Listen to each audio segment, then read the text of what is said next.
Experiencing itchy skin after bathing, especially when using hot water or certain soaps like African black soap, can be due to several reasons. First, let's talk about hot water and skin dryness. Hot water can strip the skin of its natural oils, leading to dryness. The skin's protective barrier, which helps retain moisture, is weakened, making it more prone to irritation. When your skin becomes dry, it can trigger an itching sensation. The hotter the water, the more likely it is to deplete the skin's natural moisture.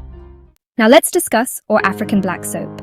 This soap is known for its deep cleansing properties and natural ingredients like shea butter, coconut oil, cocoa pods, and plantain skins.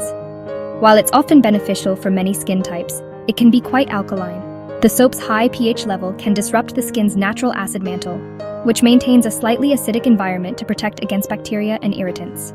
When this balance is disturbed, the skin can become dry and itchy. African black soap can also be somewhat abrasive due to the presence of natural particles, which might irritate sensitive skin if not used gently.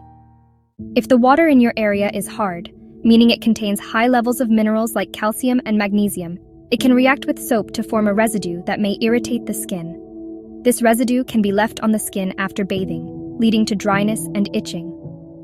Some people may have sensitive skin that reacts to the natural ingredients in African black soap or other types of soap.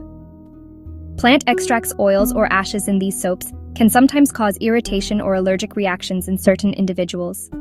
Use lukewarm water instead of hot water when bathing to preserve the skin's natural oils. Moisturize immediately after bathing with a gentle, fragrance-free moisturizer to lock in moisture. If using, try using a milder version or alternate with a gentle moisturizing soap to see if that alleviates the itching. If the itching persists, consulting a dermatologist can provide more tailored advice and identify any underlying skin conditions.